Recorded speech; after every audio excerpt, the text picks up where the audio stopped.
Beautiful Love Bab 1 Salah paham atau tipu muslihat. Kakak ipar, kamu jangan cuci dulu. Seorang gadis yang suci dan cantik menggoyangkan kakinya dan berkata dengan manja. Ada seorang pria di depannya yang sedang berjongkok di depan baskom mencuci pakaian dalam wanita.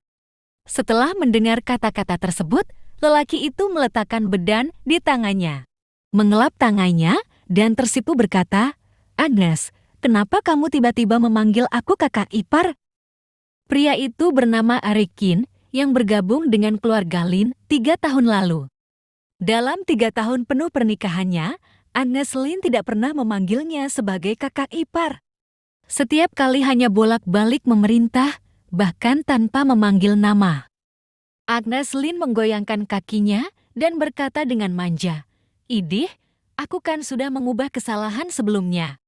Perekin tersipu dan bertanya dengan suara rendah, "Ada apa kamu memanggil aku?" Agnes Lin mengedipkan matanya yang seperti air dan berkata sambil tersenyum manis, "Kakak ipar, kamu datang ke kamar aku ingin kamu membantu sesuatu." Setelah mengatakan ini, Agnes Lin membalikkan badan dan pergi. Dia tidak berani melanggar perintah Agnes Lin, jadi dia menyekat tangannya dan berjalan menuju kamar Agnes Lin. Begitu pintu terbuka, Arekin melihat Agnes Lin terbaring di ranjang merah jambu, menatapnya dengan mata sendu. Dan kedua pahanya yang ramping saling menempel terlihat sangat menggoda. Wajah Arekin memerah ke pangkal lehernya sambil mendesah. Dia buru-buru menoleh ke samping dan bergumam, "Agnes, ada apa?" "Aduh kakak ipar, kenapa kamu malu sekali? Kemari," ucap Agnes Lin lembut. Perekin juga seorang pemuda yang energik, menghadapi adegan seperti ini, aneh jika dia tidak bergejolak. Dia menekan keinginannya dengan keras, berusaha untuk tidak melihat Agnes Lin. "Punggungku agak gatal dan tidak bisa menjangkau. Kamu bantu aku garuk ya?" Agnes Lin melihat Arekin tidak bergerak, jadi dia menarik lengannya mendekati dirinya. Perekin terhuyung-huyung, tidak bisa berdiri dengan kokoh, dan seluruh tubuhnya tertekan di tubuh Agnes Lin. Ah! Agnes Lin tampak sedikit tidak nyaman di bawah tekanan dan tidak bisa menahan untuk tidak berteriak. Kemudian, dia berkata dengan genit, "Menyebalkan kakak ipar, aku adalah adik ipar kamu." Sentuhan dengan Agnes Lin membuat hasad Arekin melesat ekstrim dalam sekejap. Darah mengalir ke otaknya dan mata Arekin hampir memerah. Tapi dia belum kehilangan akal sehatnya, bagaimanapun juga Agnes Lin adalah adik iparnya.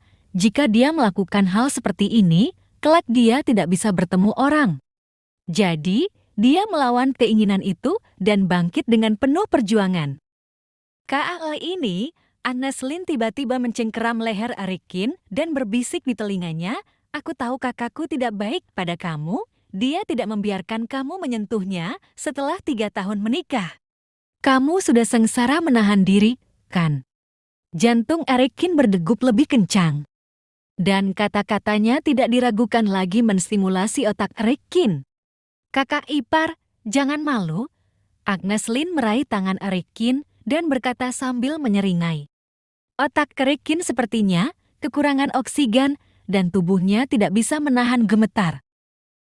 Dalam 3 tahun terakhir menikah, Arekin memang telah menahan diri penuh sengsara. Terlebih lagi, Agnes Lin memiliki kulit mulut dan tubuh ramping dengan pinggul besar dan pinggang kecil, pria manapun juga takkan bisa menahan pesonanya. "Arekin, apa yang kamu si binatang lakukan?"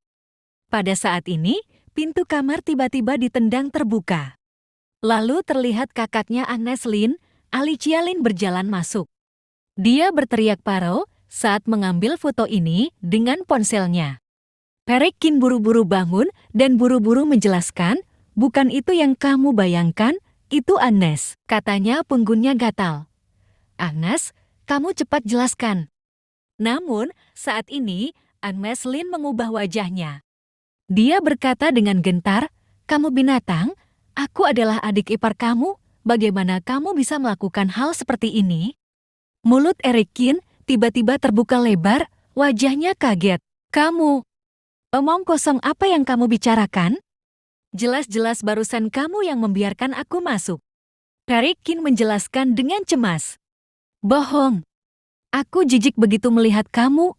Bagaimana mungkin membiarkan kamu masuk ke kamar aku? Agnes Lin menyangkalnya dan berkata dengan tatapan tegas. Perekin langsung mengerti bahwa ini jelas konspirasi Agnes Lin dan dia melakukan ini untuk menjebak Perekin. Kamu punya hal lain untuk dikatakan? Kata Alicia Lin dengan wajah dingin. Perekin menggertakkan giginya, dia memandang Alicia Lin dan berkata, ini adalah konspirasi dari kalian dua bersaudara. Alicia Lin tercengang, lalu dengan marah berkata, kamu omong kosong. Bagaimana aku bisa mempertaruhkan adik aku? Kenapa tidak berani mengakui perbuatanmu? Perekin tersenyum pahit, bukankah kalian hanya ingin aku keluar dari rumah ini dengan tangan kosong? Perlukah usaha sebesar ini?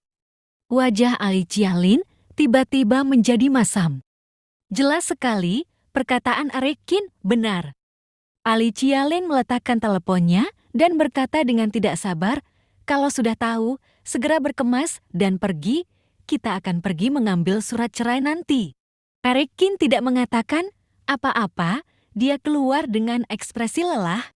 Selama 3 tahun terakhir, Perekin telah bekerja keras dan menerima semua perlakuan dalam keluarga Lin, tetapi semua orang keluarga Lin ingin mengusir Perekin. Jika bukan, karena kakek Lin menghalanginya dengan segala cara, bagaimana mungkin mereka berdua bisa bertahan hingga hari ini? Dalam 3 tahun ini, Perekin juga lelah. Hanya saja merasa bersalah pada kakek Lin. Perekin yang tidak memiliki ayah atau ibu dibesarkan oleh kakek Lin sejak kecil. Dan Perekin juga mengingat kebaikannya. Jadi tidak peduli bagaimana keluarga Lin memperlakukannya, dia menerimanya. Hanya saja Perekin bahkan tidak habis pikir sampai saat ini kenapa kakek Lin ngotot menikahkan cucunya padanya. Jika tidak menemukan jawabannya, maka Perekin tidak ingin memikirkannya lagi. Dia berjalan dengan lemah di jalan, sama konyolnya seperti seorang pelawak. Di sisi lain, kedua kakak beradik, keluarga Lin yang sukses, terlihat bersemangat. Akhirnya berhasil mengusir keluar pecundang ini. Kata Alicia Lin sambil menyeringai. Agnes Lin menyatakan setuju berulang kali, itu benar, aku tidak tahu apa yang kakak pikirkan, hingga membiarkan kamu menikah dengan sampah seperti itu. Oke, jangan bicarakan ini, buruan berikan video ini pada kakak. Aku tidak percaya kakak tetap tidak setuju dengan perceraian kami. Ucap Alicia Lin dengan sedikit kegembiraan. Villa keluarga Lin. Seorang pria tua dengan rambut abu-abu. Wajahnya pucat. Kakek, si binatang ini ternyata melakukan hal seperti itu pada adikku. Itu sungguh tidak bermoral.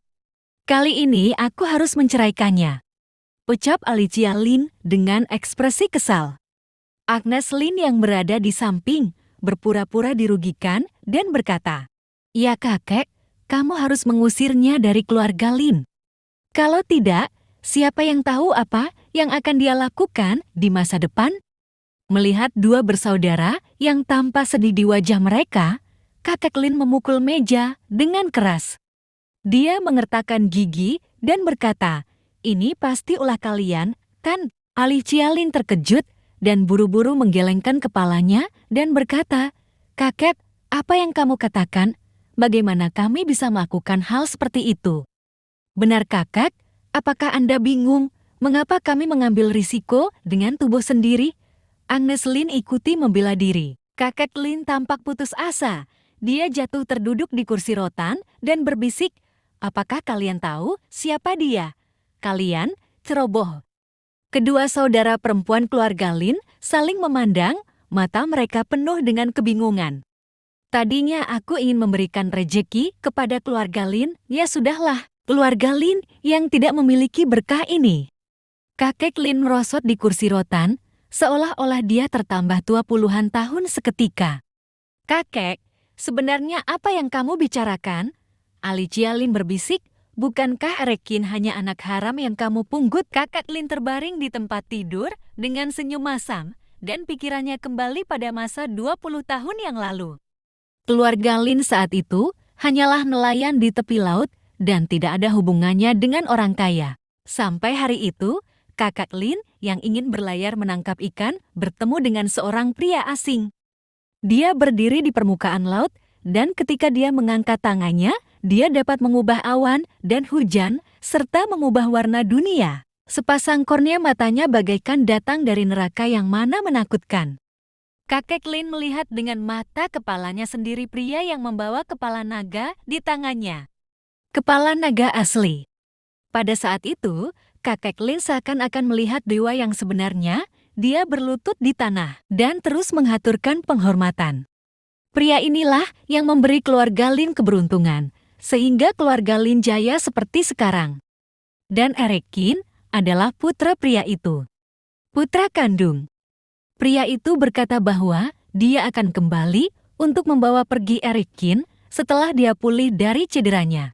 Dalam sekejap mata, itu sudah lebih dari 20 tahun. Meski puluhan tahun telah berlalu, namun saat mengingat adegan itu, mata kakek Lin tanpa sadar masih menunjukkan kengerian.